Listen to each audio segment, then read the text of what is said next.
Hello friends, मैं जय कुमार आपका एक बार फिर से हमारे उत्कर्ष नर्सिंग की लाइव क्लासेज में बहुत बहुत स्वागत करता हूं। फ्रेंड्स, आपका लास्ट क्लासेज आपने देखी होगी एंड आपके रिव्यू देख के अच्छा लगा है एंड काफ़ी आपका सपोर्ट मिला है, तो इसी तरह आपका सपोर्ट बनाए रखें। एंड आज की हमारी क्लास उसी को कंटिन्यू करते हैं, सेल्स पे। तो हमने लास्ट क्लास में देखा था कि सेल्स को कौन से साइंटिस्ट ने डिस्कवर किया था एंड डेड सेल को किसने डिस्कवर किया था, लिविंग सेल्स को किसने डिस्कवर किया था। लास्ट क्लास के कुछ टर्मिनोलॉजी थी मैंने डिस्क्रिप्शन में डाल दिया था, लेकिन फिर भी मैं बता देता हूँ आपको कि कुछ टर्मिनोलॉजी थी, जैसे कि मैं कहूँ साइटोलॉजी,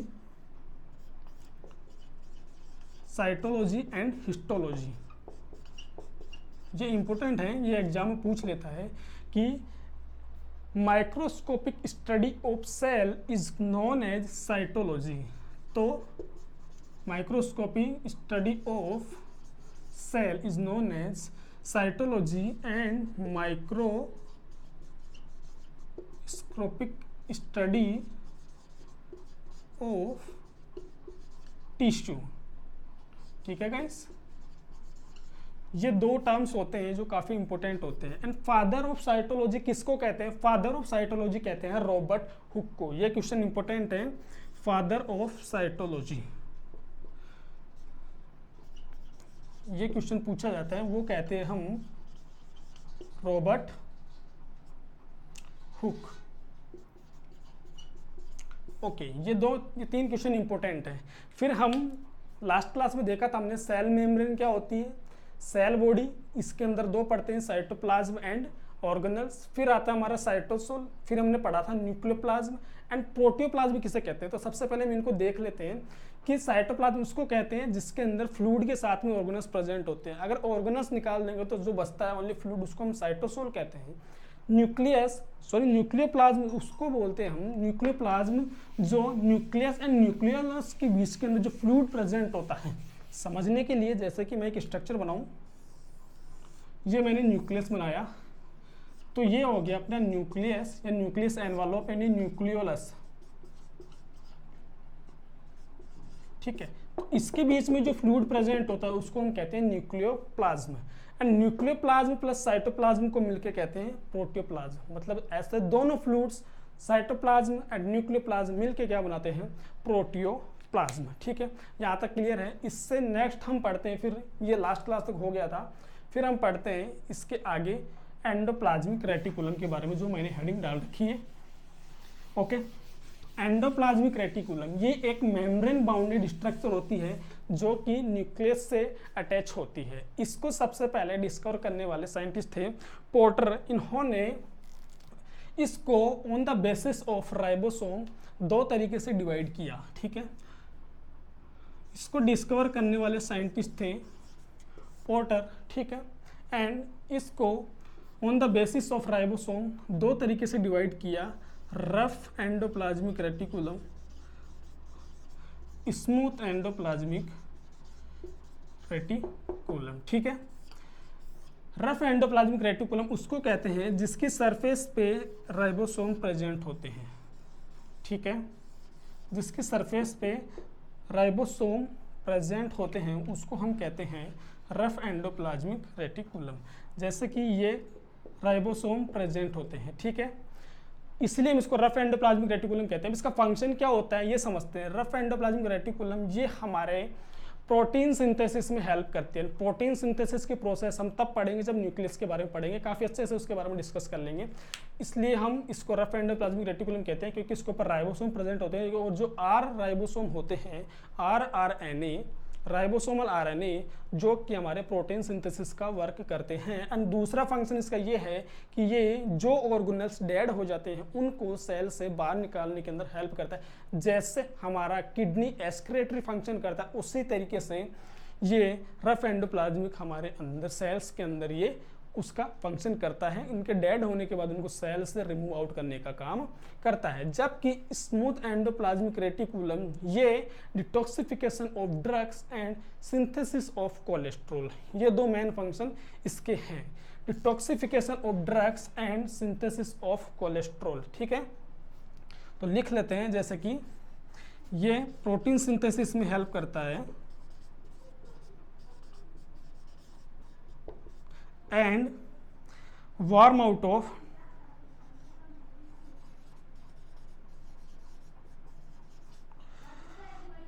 डेड ऑर्गेनेल्स। ठीक है, ये दो मेन इंपॉर्टेंट फंक्शन इसके होते हैं। स्मूथ के मैंने बता दिया, डिटॉक्सिफिकेशन ऑफ ड्रग्स, एंड दूसरा आता है सिंथेसिस ऑफ कोलेस्ट्रॉल।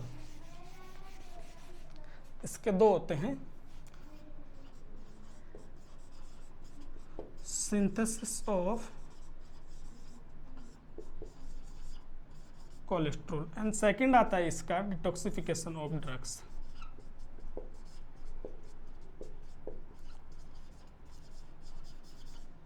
ओके, ये दो मेन फंक्शन इसके होते हैं। ये एंडोप्लाज्मिक रेटिकुलम से जो क्वेश्चन बनते हैं यही पूछेगा कि राइबोसोमल कौन से एंडोप्लाज्मिक रेटिकुलम में प्रेजेंट होते हैं, इसको किसने डिस्कवर किया था, एंड इसका फंक्शन क्या होता है, प्रोटीन सिंथेसिस का इसका मेन फंक्शन होता है। इसके बाहर कोई भी क्वेश्चन नहीं बनता यहाँ से। फिर सेकेंड हम पढ़ते हैं लाइसोसोम के बारे में। पहले माइटोकॉन्ड्रिया ले लेते हैं, माइटोकॉन्ड्रिया के बारे में पढ़ लेते हैं पहले।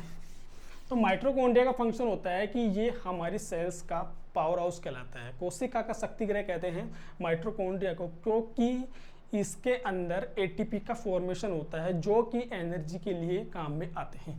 तो माइटोकॉन्ड्रिया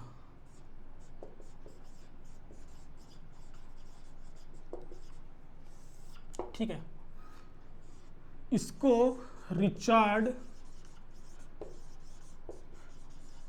एल्टमन ने सबसे पहले डिस्कवर किया था। ठीक है गाइस, इसको रिचार्ड एल्टमन ने डिस्कवर किया था। एंड माइटोकॉन्ड्रिया के अंदर एटीपी का फॉर्मेशन होता है।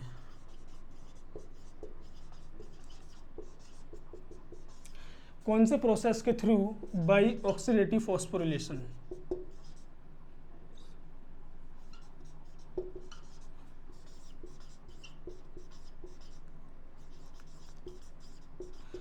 इस प्रोसेस के थ्रू इसके प्रोसेस के थ्रू एटीपी का फॉर्मेशन होता है। अब आपने एक दो वर्ड्स का नाम सुना होगा, कैटाबोलिज्म और एनाबोलिज्म। कैटाबोलिज्म का मतलब होता है कि लार्ज मॉलिक्यूल से स्मॉल मॉलिक्यूल्स में कन्वर्ट होना कहलाता है कैटाबोलिज्म, एंड स्मॉल मॉलिक्यूल से लार्ज मॉलिक्यूल्स में कन्वर्ट होना कहलाता है एनाबोलिज्म। जैसे कि मैं कहूँ कार्बोहाइड्रेट से ग्लूकोज का फॉर्मेशन होता है, उसको हम कहते हैं कैटाबोलिज्म, और ग्लूकोज से CO2, H2 एंड ATP का फॉर्मेशन ग्लाइकोलाइसिस, जो कि ग्लाइकोलाइसिस प्रोसेस के थ्रू होता है, उसको हम कहते हैं कैटाबोलिज्म। और मैं कहूँ कि अमाइनो एसिड से प्रोटीन का फॉर्मेशन होना, अमाइनो एसिड का मिल करके प्रोटीन का फॉर्मेशन करना कहलाता है हमारा एनाबोलिज्म। ठीक है, तो ये सब्सटेंस, जैसे अब इसको नेक्स्ट लेवल पे देखना चाहिए तो ये कोई ग्लूकोज का मॉलिक्यूल्स है।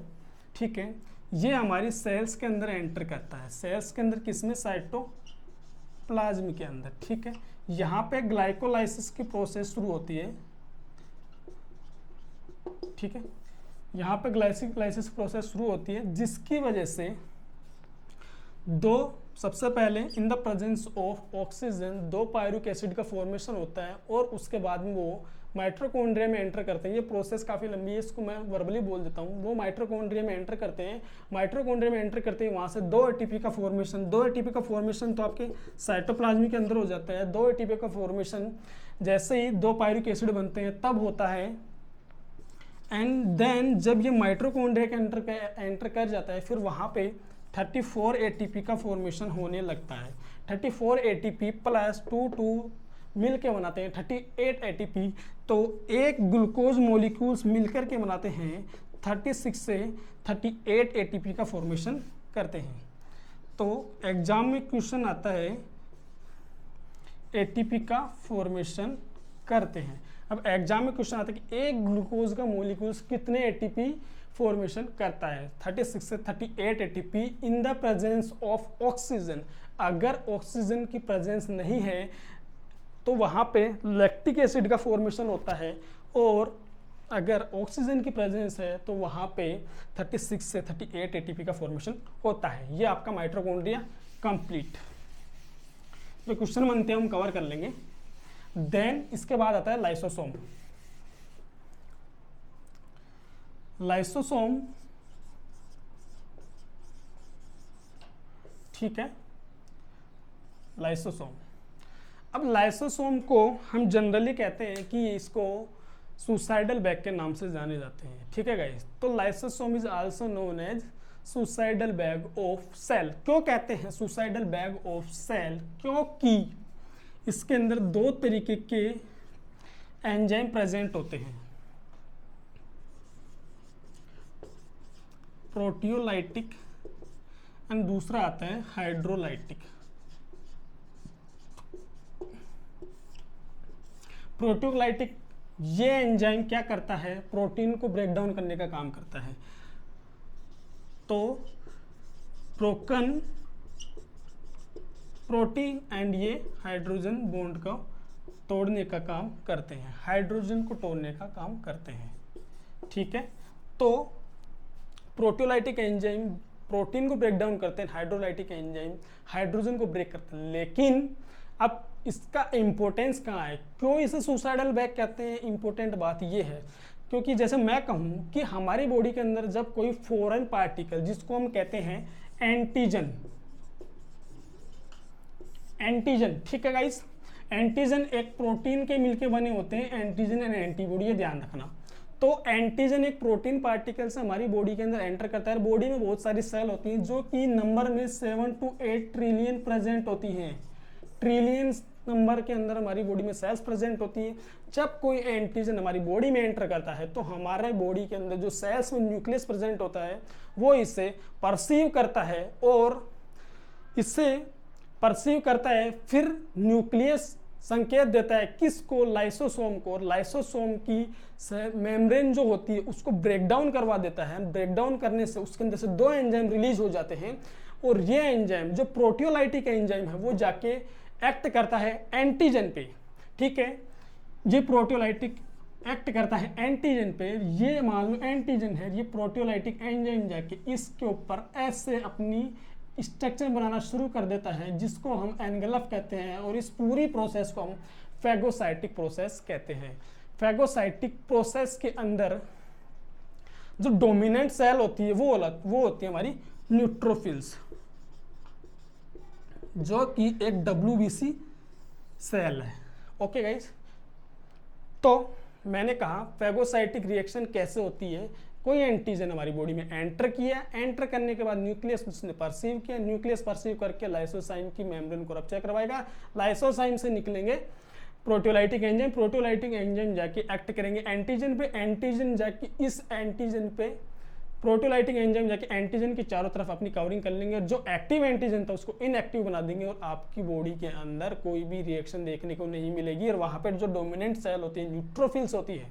ठीक है गाइस, तो अब इसको सुसाइडल बैग क्या कहते हैं? कई बार क्या होता है, मोस्ट ऑफ टाइम हमारी बॉडी के अंदर ऑटो इम्यून डिजीज होती है, जिसके अंदर से हमारी बॉडी ऐसे मिस परसीव करती है कि हमारी बॉडी के अंदर एंटीजन आ गए और खुद के सेल को मारने का काम करती है। क्योंकि जब ऑटो इम्यून डिजीज होती है तो जब बॉडी करे सोचेगी कि मेरे पास एंटीजन आया है, तो न्यूक्लियस परसीव करेगा और वहाँ से वही एंजाइम निकलेंगे और खुद के सेल को डेड करने का काम कर देंगे, इसलिए इसको सुसाइडल बैग कहते हैं। ओके गाइस, सो हम अभी तक यहीं तक पढ़ते हैं, फिर उसके बाद में हम लेंगे गोल्जी बॉडी के बारे में नेक्स्ट क्लास में, एंड न्यूक्लियस के बारे में, जो कि हमको प्रोटीन सिंथेसिस की प्रोसेस काफ़ी इंपॉर्टेंट है। सो हम नेक्स्ट क्लास में ये सब देखेंगे। तो अभी के लिए इतना ही है, आज मैंने लेट वीडियो बनाया है, सो अभी के लिए इतना ही पढ़ते हैं, फिर नेक्स्ट क्लास के अंदर और अच्छे से जो प्रोटीन सिंथेसिस होगा उसको पढ़ लेंगे।